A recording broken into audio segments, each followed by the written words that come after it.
Müəllimlərin iş saatı artırılarsa nə dəyişəcək? Müəllimlər məktəbdə qaldıqları hər bir saatın qarşılığını maaş şəklində alacaqlar. Təhsil zamanı xəbər verir ki, təhsilin idarə olunması üzrə mütəxəssis Qoşqar Məhərrəmov bildirib ki, iş saatına əsaslanan maaş sistemi ümumilikdə müəllimlərin maaşına müsbət təsir edəcək. Çünki insanlar artıq məktəbdə qaldıqları hər bir saatın qarşılığını maaş şəklində alacaqlar. İndiyədək müəllimlər yalnız dedikləri dərs saatının maaşını alırdılar.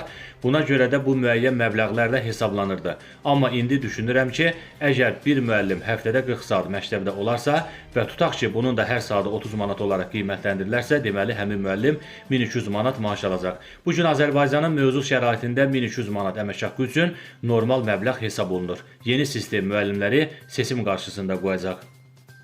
Mütəxəssis Qoşqar Məhərrəmov bildirir ki, yeni sistemə keçidlə müəllimlər repetitorluq və məktəbdə çalışmaq arasında seçim etməli olacaqlar. Əlbəttə, repetitorluqla bundan daha çox qazanan müəllimlər də var. Onlar artıq seçim etməli olacaqlar. Ya məktəbi, ya da repetitorluğu seçəcəklər.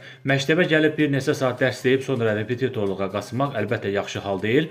Buna görə də düşünürəm ki, ümumilikdə bu formada keçid məktəb sisteminə müsbət təsir göstərəcək. Əlbəttə, məktəblərdə şəraitin yaxşılaşdırılması, müəllimlər üçün ofis şəraitinin yaradılması, lazımi tədbirlərin görülməsi və məktəb rəhbərliyinin müəllimlərin gündəlik 8 saat işini düzgün təşkil etməsi bu proses üçün çox vacib məsələlərdəndir.